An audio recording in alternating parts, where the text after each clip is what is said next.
Is it difficult to buy a foreclosure? It is quite difficult. Some things that you need to know is, first of all, just to use the roundest of figures, if they're asking $100,000 for the property, okay, you have to understand this is bank owned. We've discussed banks have no emotions, okay? So if you go in and go, it needs this, this, or this, or this, I'm going to offer them 50, the bank is not going to sell it for $50,000, okay? They might sell it for $95,000 or $92,000. They're going to try it for 3 months at $100,000, and if it doesn't sell, then they're going to lower it to $90,000. But whatever you offer, if it's $100,000 and you offer $75,000 and they come back at $95,000, that's the end of the game. They're only taking $95,000 at that point in time. There's no negotiating with them once they come back with their counter. It might frustrate people because 2 months later, they might have it back on the market for $90,000. They're like, I don't understand. Why didn't they take my other offer? Blah, blah, blah. And at that point, they might take $85,000, but they're still not going to take the $75,000. They're gonna. The way that the bank knows of its property's value is that they will continue to do price reductions, and eventually they know that they will capture the market. So there is no negotiating with them, which people need to understand. It doesn't mean that they will only take asking price, but there's no negotiating with them. Oftentimes, the foreclosed price that the bank is offering, foreclosure REO price, is a pretty good price, and it's traditionally below market value. So you need to know, often with foreclosed properties, you're not the only one that likes it. There are other people out there, and there have been many, many times that we have been in a competitive bid situation. What buyers of foreclosed properties need to know is they need to have an agent, not their brother-in-law or their sister's best friend or whatever. They actually need an agent that knows that market, specifically that market, and can tell them what a fair price is. So one of the things I tell my investor buyers all the time, I say, look, if the property's $100,000, okay, and the value's $90,000, we only go to $90,000 and we wait for the market, and if somebody else buys it, fine. Da, da, da. But if they're asking $100,000 and it's really worth $130,000, it's not a bad thing to offer $100,000. You need to know the market. The asking price for a bank is so arbitrary at times. There are different banks. Bank of America has a huge amount of inventory. They're not going to negotiate. They're going to trickle it down. They don't care. A buddy of mine worked for Bank of America, and he said, we actually have a 500-year plan. Go to meetings, and Bank of America has a 500-year plan.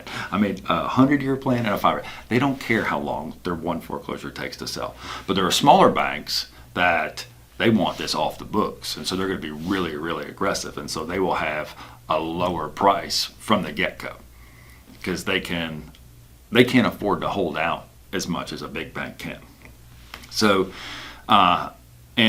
specifically with HUD foreclosures, we'll talk a little bit more about that later, but the investor that is buying it and making a bid might have a secondary position to someone that is buying it as a primary residence. If someone's buying it as a primary residence, they have preferential treatment. So you could have a $100,000 foreclosure, and the investor offers $97,000, and the person that's buying it for the primary resident offers $95,000, and the bank, especially in a HUD situation, will have to choose the lower bid because it's for primary residence. So there's a lot of arbitrary things. There's a standard offer to purchase, and then these banks, of course, have their own offer to purchase. Real estate agents aren't attorneys. Each one of these offer to purchase addenda are much different. You need to read them carefully as a buyer, or you need to hire an attorney to have it interpreted for you. It's real easy to figure out that the banks change the standard offer to purchase to make it a lot more weighted in their favor. You have to understand when you're buying a foreclosed property, it is an as-is situation. They're not going to fix anything for you. And there's really, you have a small window to back out. You have 5 to 10 days.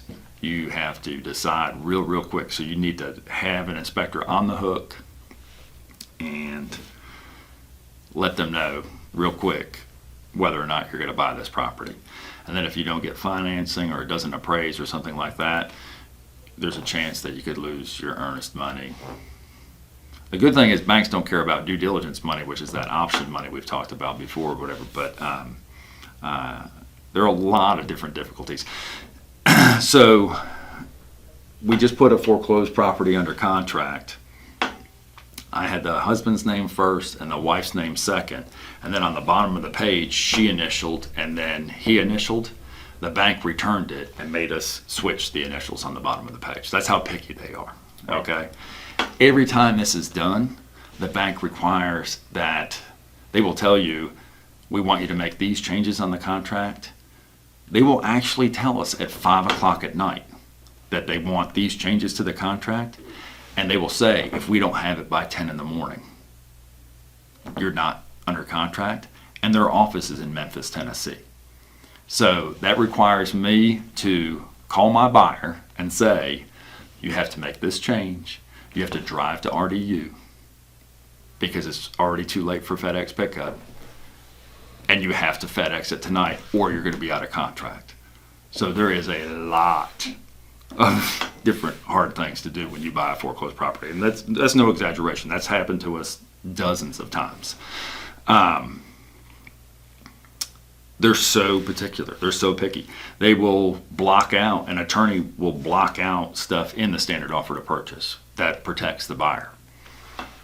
You're not protected if you're buying a foreclosed property. You have to understand that you have to know going into it, this is what it is, as is. You have to do your research, and you better be ready to pull the trigger quick, pay cash, and close on it quick. If you're not able to do any of those things, foreclosure properties, REO properties probably aren't for you.